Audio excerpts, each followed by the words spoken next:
ஏற்கனவே ஒரு பதிவில் நடைப்பயிற்சியை பார்த்தோம்.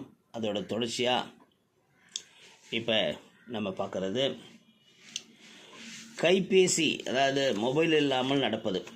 அதை பற்றி கொஞ்சம் பார்க்கலாம். வாய்ப்பு இருந்தால் கைபேசி துணை இல்லாமல் ஒரு நடை சென்று பாருங்கள். நீங்கள் தொலைத்த அற்புத உலகத்தை உங்கள் கற்பனா சக்தி கண்முன் நிறுத்தும்.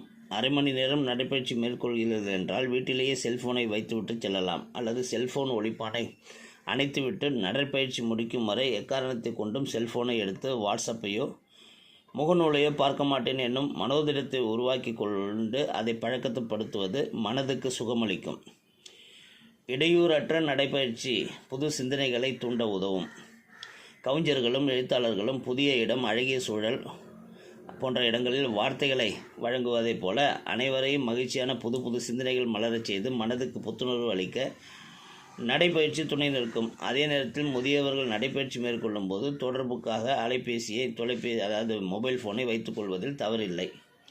கூட்டமாக நடைப்பயிற்சி மேற்கொள்வதை தவிர்ப்பது நல்லது. தனித்தனியாக இடைவெளியோடும் நடைப்பயிற்சி செய்வது முக்கியம். முகக்கவசம் அணிந்து கொண்டு நீண்ட நேரம் நடைப்பயிற்சி செய்வது மூச்சுத்திணறலை உண்டாக்கலாம் என்பதால் அதிலும் கவனமாக இருங்கள். அதனால் மொபைல் ஃபோன் இல்லாமல் நடந்தால் உங்களோட கற்பனா சக்தி விரிவடையும், உங்களின் நேர்மறை சிந்தனை உருவாகும், உங்களுக்கு புது புது சிந்தனை, அதாவது யோசிக்கும் சக்தியும் தீர்வு காணும் சக்தியும் அதிகரிக்கும்னு சொல்கிறாங்க. அதனால் முடிஞ்சால் மொபைல் இல்லாமல் நடந்து பாருங்கள். ரொம்ப பெரிய மாற்றத்தை இந்த காலத்தில் உணரலாம். வாழ்க வளமுடன்.